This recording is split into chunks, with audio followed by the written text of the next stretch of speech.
Ilang beses po silang nananakawan. Yung pong sa aking tindahan yung last. Kayong tatlo lang po ba ni na Ma'am Herminia at Normita yung ninanakawan or madami pang iba dyan? Marami pa po. Nagkausap po yung magulang at saka yung bata na umami naman po yung bata na siya daw po ang nagnaka. Then nandito rin po yung mga nagpa-platter.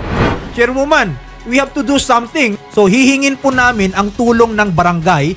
Okay? Na Yes sana po. naman magpadala po tayo ng mga tao, magronda dyan. Kasi kawawa yung mga tindera nyo dyan, no? Major ha, hihingin lang po namin ng assistance po ninyo, number 1, to investigate ano ba talaga yung nangyayari dyan sa lugar po ninyo, and secondly, mapanatili po natin no, yung kapayapaan, yung seguridad. Yes, ma'am. Ma'am Jennifer, Ma'am Herminia, Ma'am Normita, pupunta Yes po po. ang reporter po namin sa inyong lugar no, para po ma-make sure po natin yung safety po ninyo at ng mga paninda po ninyo. Okay po. Thank you po.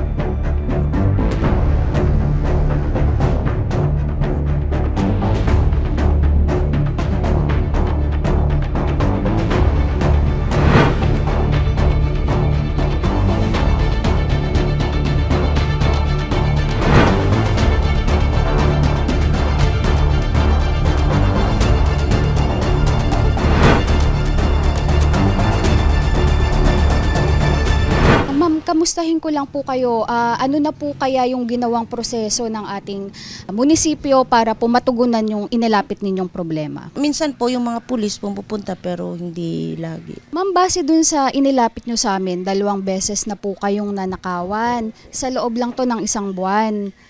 October 22 po yung una. Tapos naulit siya ng November 4. To ano po yung mga nakuha sa inyo and magkano yung total na nakuha sa inyo?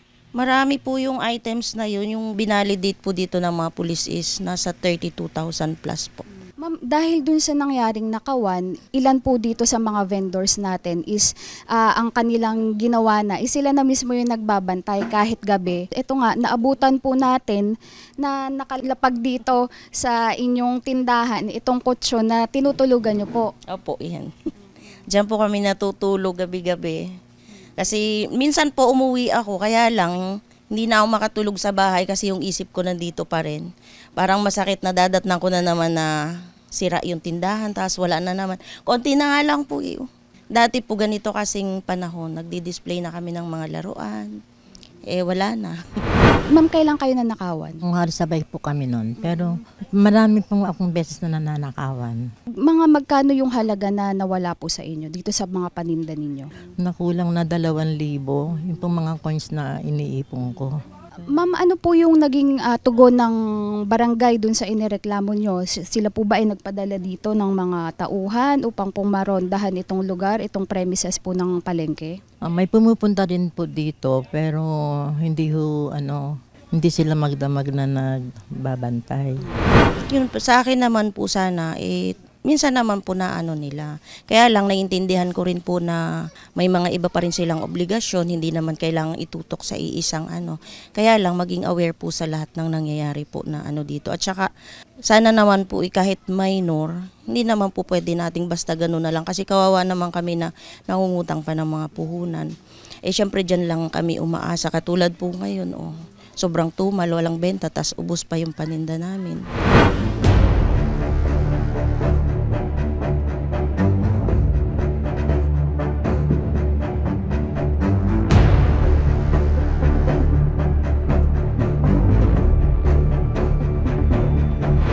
Kayo po ay mismong biktima ng pagnanakaw dito. Opo, ma'am. Yun po kasi yung locker ko dati kasi doon po ako nakatayo. Ngayon, ay yung mga barya ko po kasi iniiwan ko lang kasi tayamaan pa po ang uwi namin. Ay di iniiwan ko lang po yung barya ko. Yun po, nung pumasok kami ng magang-maga, yung barya ko po na kulang mahigit kalahati din ubos po yun. Siguro natirhan lang ako ng kulang-kulang 100. Pero yun, nakadalawang beses na po yata na nakawan yun sa dulo.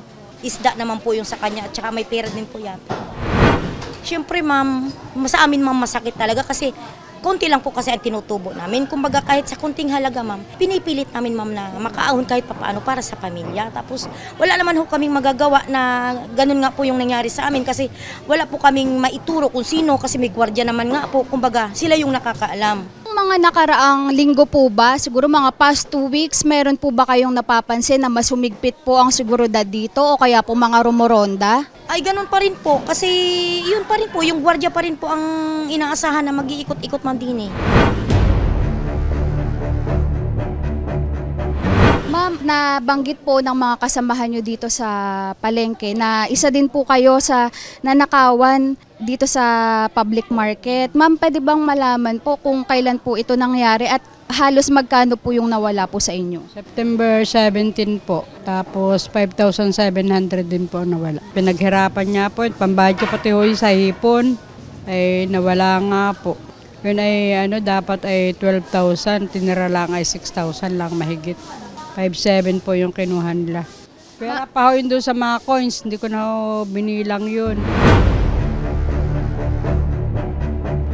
Sa estimate ninyo, magkano po yung nakuha sa inyo? So yung aming isda po ay hindi naman po kasi maliliit yun malalaki. Nag-work po yun ng siguro po mga 5,000 pesos yun kung babayaran namin. Tapos yung cash naman po, dito po yun sa cabinet. Kasi yung ilang beses po yung cabinet namin na yun eh. Malaki din po.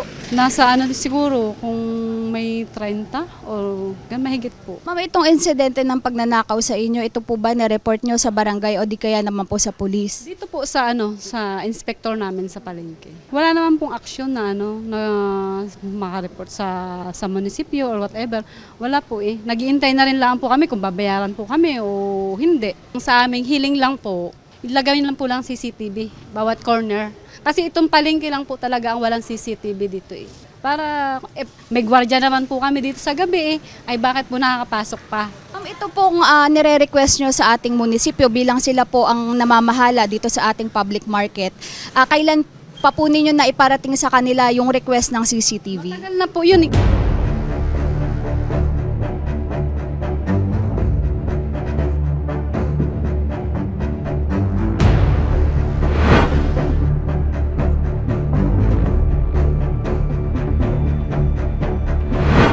Itanong ko lang po kasi kami po ay nakapag-interview kanina ng mga vendors natin, yung mga negosyante natin sa palengke, na sila daw po pala ay nagre-report sa security officer ng public market. Ma'am, ito po bang mga reports na to ay nakakarating sa inyong tanggapan? Hindi po, ma'am. Wala po.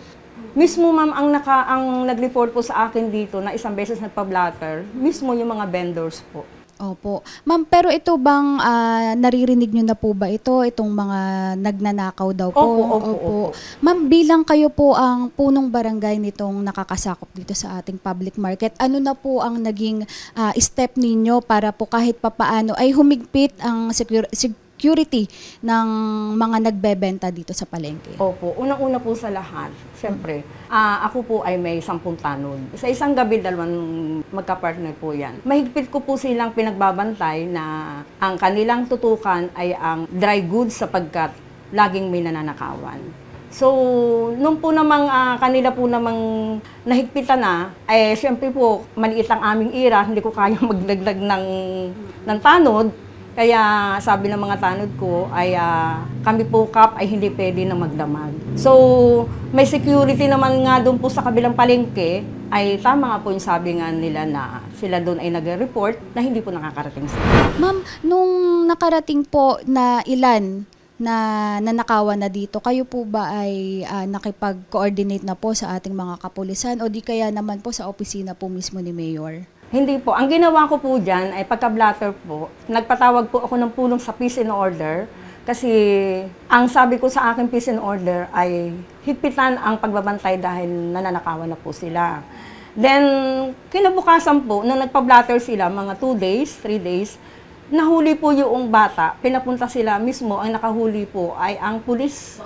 Opo, at nakita yung kanya pong item sa mga kapulisan. Then, yung mga pulis ay dinala dito yung magulang at dito daw po sa parte ng barangay muna ang usapin. Yun naman pong magulang ay talagang willing. Willing po yung magnanakaw na bata na ikulong. Sabi ko, hindi natin pwedeng ikulong yan sapagkat kulang pa sa edad. Nagkaroon po kami ng diversion. Nahuli yung bata, hanggang sa ngayon po ay yung aking tanod at saka yung assistant tanod na babae, ay sila po yung nagbabantay para po maiwasan yung pag-uumit uli ng bata.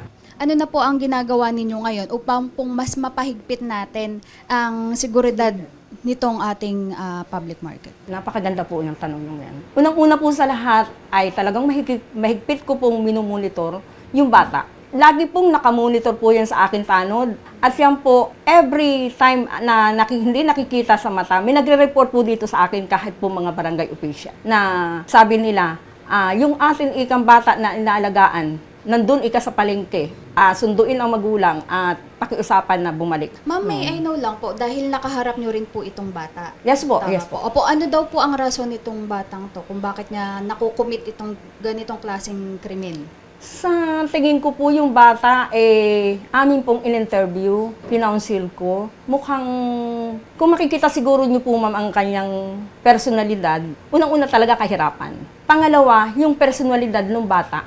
Talagang hindi natin masasabi na siya ay normal na bata. Dahil ang tingin ko po doon sa bata ay hindi ko maintindihan, sorry po sa mga nanay, ay talaga pong kailangan kalinga ng magulang. Pero siyempre, unang asawa niyang anak na maraming anak, napapabayaan na siguro yung anak. Pero sabi naman ng magulang, siyempre wala naman pong magulang may gusto na magnakaw ang anak, ay sakit na daw ng ulo ang kanyang anak.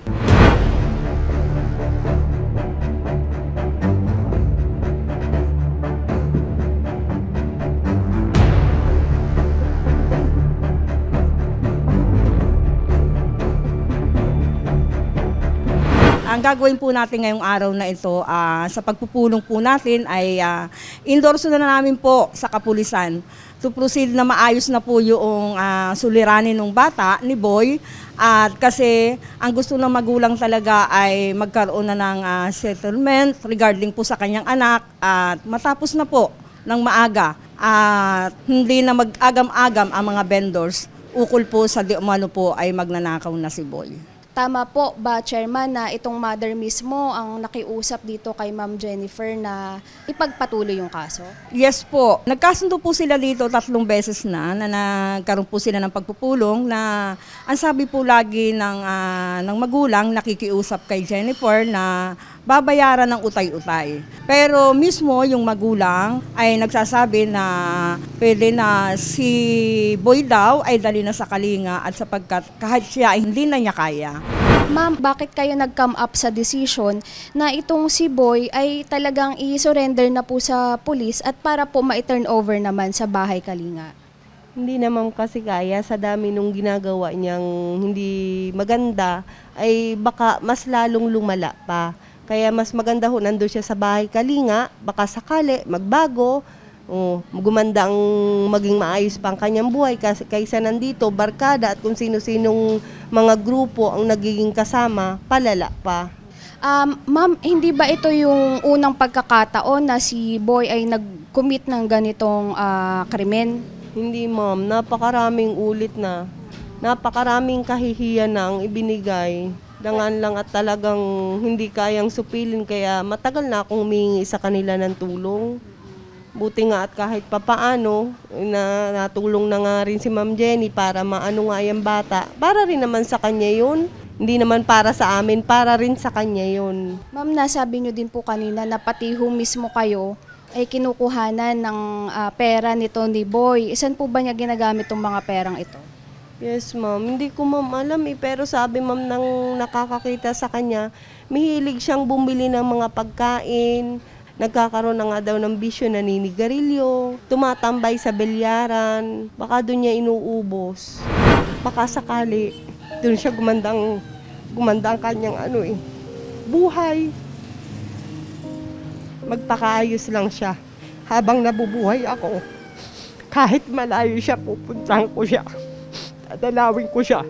Magpakaayos lang siya. Nung nakiusap po kasi siya sa akin, ramdam ko po yung kasi single mom ako Single mom ako ng mahabang panahon, 3 anak. So ramdam ko yung hirap kung paano maging isang ina. Kaya yung galit ko po nung aminin ko sa harap niya, sobrang galit ko nung na-recover sa kanila yung mga ninakaw sa akin. Kaya lang yung pakikipag-cooperate niya po sa akin bilang isang ina, naramdaman ko po yung gusto niya mapabuti din yung anak niya. Kaya parang lumubag po yung loob ko na nangako naman po siya na tutulungan ako na kahit pa paano makabalik yung puhunan ko. Paunti-unti nga lang. Para po sa akin kasi mas okay yung gusto niya na mapunta siya sa sa bahay Kalinga kasi doon mag-guide siya ng maayos. Bakit mo ba ginagawa magnakaw? Tinuturuan lang po ako na manguha po na gamit po, mga ganyan po. Tapos magana ako lang pala po. Sabi sa akin po, magana ako lang po. Kaya nasanod po sa kanya. Pag hindi po ako sumunod, baka pagbuhin po kami, ganyan. Pasensya na mama kung ganito ginagawa ko. Pasensya na rin sa papa kung gumagawa ako masama. Kaya titigil ko na ito. Maghanap na rin ako trabaho, pati maghanap ako trabaho. Salamat po. Ma'am Jen, pasensya na po kung gumagawa po ako masama. Pasensya na rin po. Ini-endorse ko na po sa ating kapulisan ang ating usapin sapagkat sinasabi nga po ng kanyang magulang na gustong-gusto na niya na makarating sa bahay Kalinga ang kanyang anak.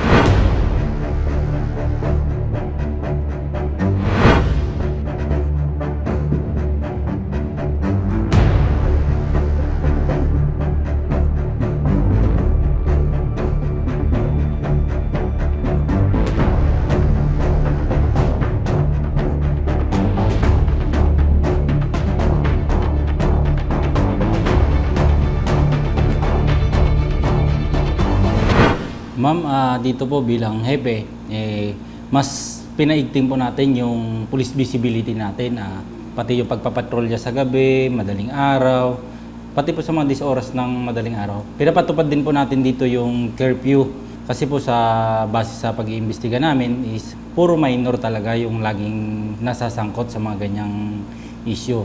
Kaya po kapag may nakikita kaming minor is pinipilit naming ihatid sa kanilang bahay or hindi naman, pinapasundo na lang namin sa mga magulang nila. Sir, kamusta na po ngayon yung kalagayan ng ating pamilihang bayan?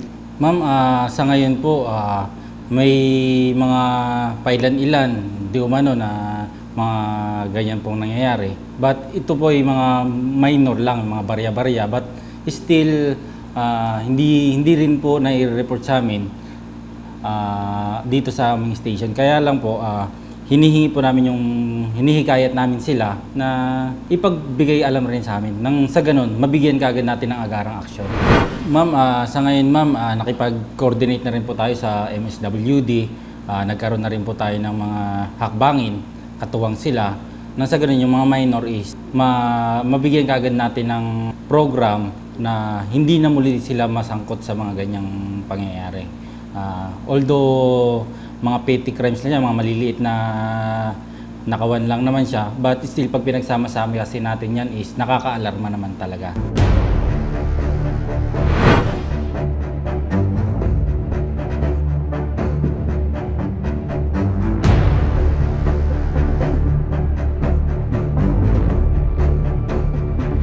Mayor Tia, kamusta na po kaya ang kalagayan ngayon ng ating public market as well as ano na po yung steps na ginawa ng ating LGU at ng ating kapulisan para po mapanatili at mas mapahigpit ang seguridad dito?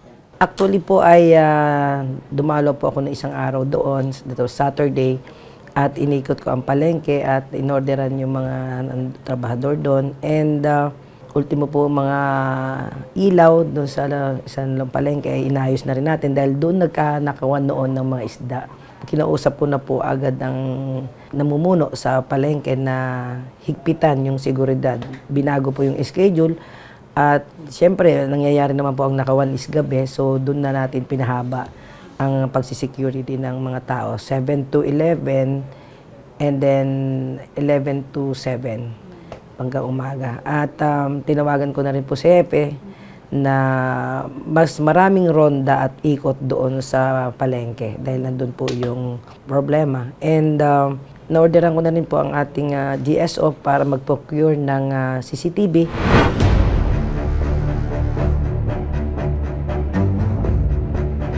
Ang tanggapan po ng MSWD ay may ilan naman pong mga programa patungkol sa mga ganitong mga bata. Una, kapag nakita ng barangay or may letter si barangay dito na merong nakawan sa ganong barangay, ang MSWD po ay pumupunta sa kanila para sa isang diversion program o isang intervention contract na ginagamit po namin. And since ito po ay mga minor, after po ng usapan po sa barangay o diversion program na siniset, ibabalik po syempre ito sa mga magulang. And then, kung may tinatawag din po kami dito ng mga paulit-ulit o yung recidivist na mga bata na nagnanakaw.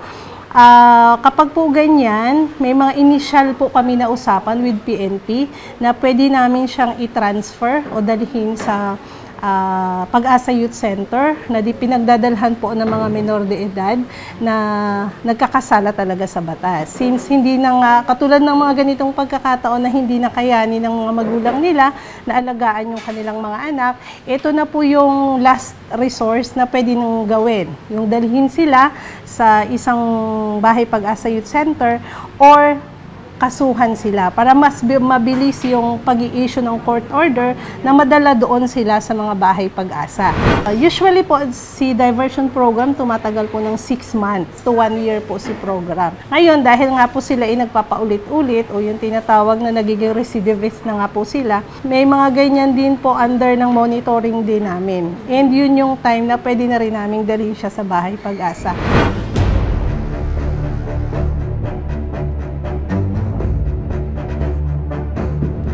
Ma'am, tayo po ngayon, sa utos po ni Mayor Angelina Tria, tayo po ay magkakandak ng inspection. Opo. Ma'am, ano po ba yung naging plan natin para dito po sa public market? Ang ano po ni Mayor talaga, para maiwasan yung sinasabi nilang nakawan, ay gusto talaga niyang maglagay ng CCTV doon sa mga area na kung saan laging andoon yung ninanakaw na item. So kung may CCTV po na nandyan talagang kita siya, ay makakagawa na po ng hakbang ang ating kapulisan kung ano ang dapat gawin sa kanya para maiwasan na po yung ganong incident.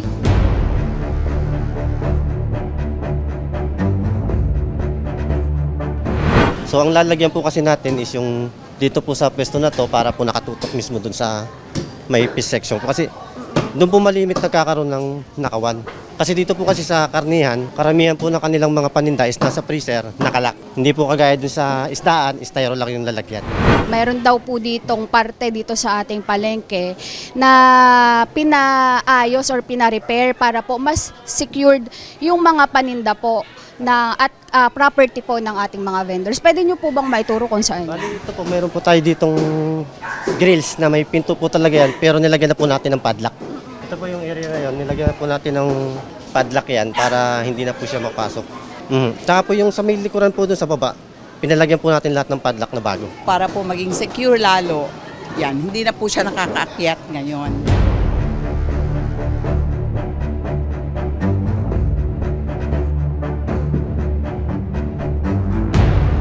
Talagang para naman po makita namin kung sino talaga yung kawatan dito sa loob ng palengke.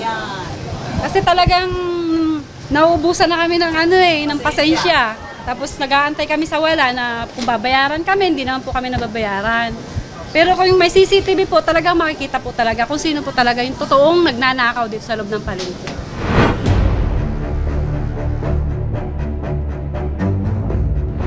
Nagkaroon na po tayo ng pagbabago sa security. Bali, 2 security na po ang nilagay natin sa panghapon at saka panggabi para yung isa doon, automatic, dito na po sila iikot sa building natin. Kasi dati po wala po tayo. So ngayon po, mababantay na po talaga yung mga tindahan natin. So pwede na masasabi po natin na safe na po yung ating mga paninda ngayon sa panahon ngayon. Masasabi ko po, nagpapasalamat kami sa kanila at kami kanilang tinutulungan. Una po sa lahat, thank you po dahil yung pong aming munting hinaing ay inyo pong natutugunan sa panahon ngayon na kami takot na't baka maulit-ulit. So, ina-actionan nyo naman po ngayon. Salamat pa. Makakauwi na po ako ng bahay. Senator Rapi Tulfo, Sobrang thank you po kasi ang bilis po ng action ninyo sa kagaya namin na humingi ng tulong sa inyo na maliliit lang na negosyante. Pinatunayan nyo lang po na patas po ang inyong programa po. Sobrang salamat po, Idol. Maraming salamat po, Sir Tulfo. At kami po'y lubos na nagpapasalamat talaga. Sarap, sa ngalan po ng bumubuo po ng lokal na pamahalaan po ng Mamburao ay sisiguraduhin po namin na magagawa po namin yung paraan para hindi na po maulit yung mga nangyaring problema at gagawa po talaga ng solusyon kung ano man po yung may bibigyan namin solusyon sa mga tendera po dito sa bayan ng Mamburao. Maraming salamat po. Maraming salamat po, Senator Raffy, Idol.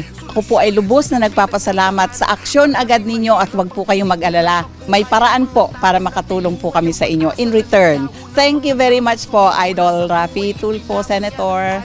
Thank you. Sarap mo magmahal, sana araw-araw ay gabayan ka ng may kapal. Dahil sa mga pagtulong mo na walang kapalit, nakita yon lahat ni Lord, siya na bahalang magbalik. Salamat sa'yo, Idol Raffy Tulfo, ika'y sandalatang mga... Idol Raffy, maraming salamat po at kayo po ay nakarating dito sa aming pamilya ng Mamburao. Hello po, Sir Idol Raffy. Salamat po sa pagdalaw dito sa bayan namin. Idol po namin kayo. Thank you po. Hi, Sir Raffy. Sobrang idol kita talaga. Hi, Sir. Salamat po at nakarating kayo sa Mamburao. Sana personal naming makita kayo. Marami pong salamat, Sir Idol. Thank you po. Pag-asa na muli nilang mabawi mga taong inapi na binigyan ng hustisya, mga pinag-ayos na mag-asawang nasisira, mga pinagbating kaibigan na nagkainggitan, masasamang banta ay nagawa mong mapigilan. Ikaw ang naging takbuhan ng mga inaabuso at dahil dun saludo sa'yo